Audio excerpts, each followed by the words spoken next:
So students, हमने mental health nursing का introduction तो समझ लिया है। आइए हम अब ये जानते हैं कि WHO ने मेंटल हेल्थ का जो डेफिनेशन दिया है वो क्या दिया है। हम डेफिनेशन की तरफ चलेंगे। उसने बताया है कि मेंटल हेल्थ जो है वो क्या है, it is a state of wellbeing, मतलब कि इंसान पूरी तरीके से ठीक महसूस करता है and he is able to realise his, क्या रियलाइज कर पाता है, अपनी एबिलिटीज़ को।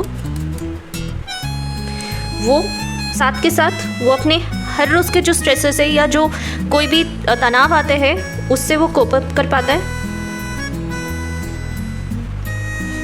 साथ के साथ वो अपना वर्क प्रोडक्टिवली या जिसे हम कहें अपना काम रोज़मर्रा का अच्छे से कर पाता है। साथ के साथ वो सोसाइटी को कंट्रीब्यूट या अपना योगदान सोसाइटी को दे पाता है। सो व्हाट इज़ इम्पॉर्टेंट है, या फिर यहाँ क्या इम्पॉर्टेंट है, मेंटल हेल्थ एक ऐसा स्टेट है एक इंसान का वेलबींग का, जिसमें एक इंसान अपनी एबिलिटीज़ को पहचान पाता है, अपनी नॉर्मल स्ट्रेसेस मतलब कि नॉर्मल तनाव जो हर डे टू डे में आते हैं, हर रोज़ आते हैं, उसमें से कोप अप कर पाता है या फिर उस पे से उबर पाता है। अपने हर रोज़ के काम को वो प्रोडक्टिवली या मतलब कि बहुत अच्छे से कर पाता है बिना किसी परेशानी के। साथ के साथ वो सोसाइटी को जो है वो है कंट्रीब्यूट कर पाता है या फिर अपने सोसाइटी के अंदर काम कर पाता है। Okay students, now we move to mental illness. आखिर मेंटल हेल्थ को हमने समझ लिया है कि वो एक इंसान की स्टेट ऑफ वेलबींग होती है जिसमें वो अपनी एबिलिटीज़ को पहचान पाता है, अपने नॉर्मल स्ट्रेसेस से कोप अप कर पाता है, वो अच्छे से काम कर पाता है और साथ के साथ सोसाइटी को कंट्रीब्यूट कर पाता है। अब हम जब मेंटल इलनेस की तरफ आते हैं तो हम जानते हैं उसमें क्या होता है।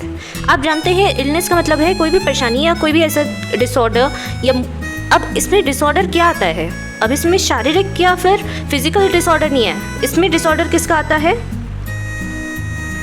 फर्स्ट है थिंकिंग, दूसरा है मूड, थर्ड है बिहेवियर। मेंटल इलनेस में क्या क्या हमारा डिसऑर्डर आता है, फर्स्ट है थिंकिंग, मूड एंड बिहेवियर। वो क्या कॉज करता है, कॉज डिस्ट्रेस एंड किसको इम्पैक्ट करता है, वो इम्पैक्ट नॉर्मल फंक्शनिंग। अगर हम मेंटल इलनेस को सीधे और सरल भाषा में समझ पाएँ तो मेंटल इलनेस क्या है, डिस्टर्बेंस है किसमें, थिंकिंग, मूड, बिहेवियर, जिसकी वजह से क्या होता है, हमारे जो कॉज करता है डिस्ट्रेस और फंक्शनल डिसेबिलिटी।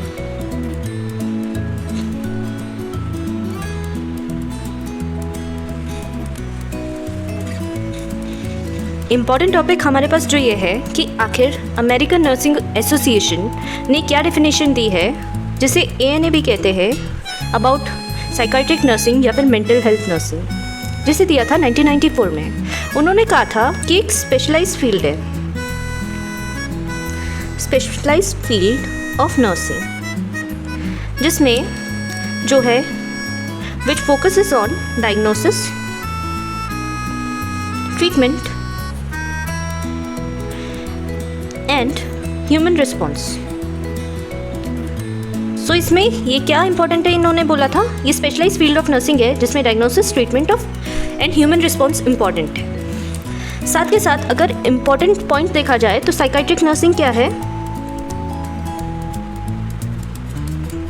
साइंस है एंड आर्ट है। लाइक हम नॉर्मल अपनी नर्सिंग की डेफिनेशन में पढ़ते हैं, nursing is a science and art, and इसमें थेराप्यूटिक रिलेशनशिप भी इम्पॉर्टेंट है। अब as a perspective of psychiatric nursing, क्यों साइकाट्रिक नर्सिंग और किस तरीके से साइकाट्रिक नर्सिंग इम्पॉर्टेंट होता है वो हम देखते हैं। Perspective of psychiatric nursing, first है जो इम्पॉर्टेंट पॉइंट है वो है टू अंडरस्टैंड सेल्फ।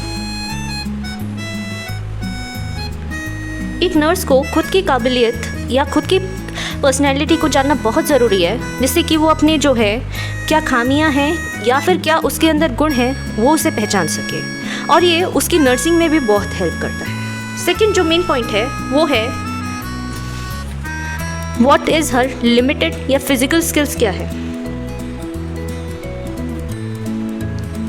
मतलब कि एक नर्स कितनी अच्छी तरीके से कम्युनिकेशन कर सकती है, या फिर उसका सोशल इंटरेक्शन कितना अच्छा है, या रिक्रिएशनल एक्टिविटी पेशेंट का और नर्स का कितना अच्छा है, ये जानना बहुत ज़रूरी है। थर्ड है होलिस्टिक केयर। होलिस्टिक केयर का मतलब ओवरऑल पेशेंट का जो केयर है, जिसके अंदर उसका माइंड, बॉडी और सोशल स्किल्स भी इम्पॉर्टेंट होते हैं। फोर्थ है क्राइसिस अंडरस्टैंडिंग।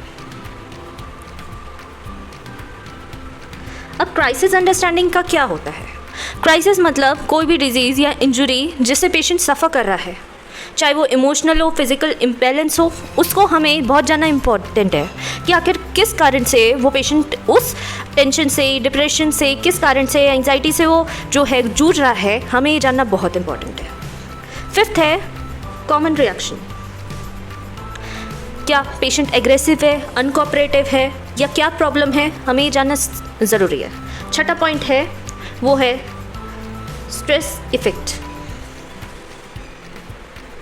कौन से स्ट्रेसेस पेशेंट को अफेक्ट कर रहे हैं ये जानना हमें बहुत ज़रूरी है, क्योंकि कुछ ऐसे स्ट्रेसेस होते हैं जिस कारण से वो उस मेंटल इलनेस को ट्रिगर कर रहे हैं, तो उस स्ट्रेस इफ़ेक्ट को जानना हमें बहुत ज़रूरी है। हम दोबारा से रिकैप्चुलेट करेंगे।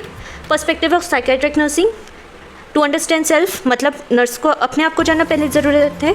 फिर फिजिकल स्किल, क्या उसकी फिजिकल स्किल है, कम्युनिकेशन स्किल है, ये जानना बहुत ज़रूरी है। होलिस्टिक केयर मतलब कि mind, body and social skill जो ओवरऑल पेशेंट का है उससे फोकस करना बहुत ज़रूरी है। क्राइसिस अंडरस्टैंडिंग, किस क्राइसिस से या किस प्रॉब्लम से पेशेंट गुजर रहा है इसे जानना हमें ज़रूरी है। फिर है कॉमन रिएक्शन जो पेशेंट के आता है, वो चाहे अनकोऑपरेटिवनेस है, अग्रेसिवनेस है, या फिर डिप्रेस्ड स्टेट है, वो हमें जानना ज़रूरी है।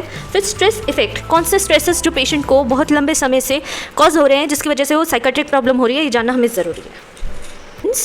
हमने आज जो टॉपिक पढ़ा है वो है इंट्रोडक्शन टू मेंटल हेल्थ या साइकेट्रिक नर्सिंग का इंट्रोडक्शन, जिसमें हमने इंट्रोडक्शन पढ़ा, साथ के साथ हमने मेंटल हेल्थ नर्सिंग की डेफिनेशन अकॉर्डिंग टू WHO पढ़ा। Further we have learned about the mental illness.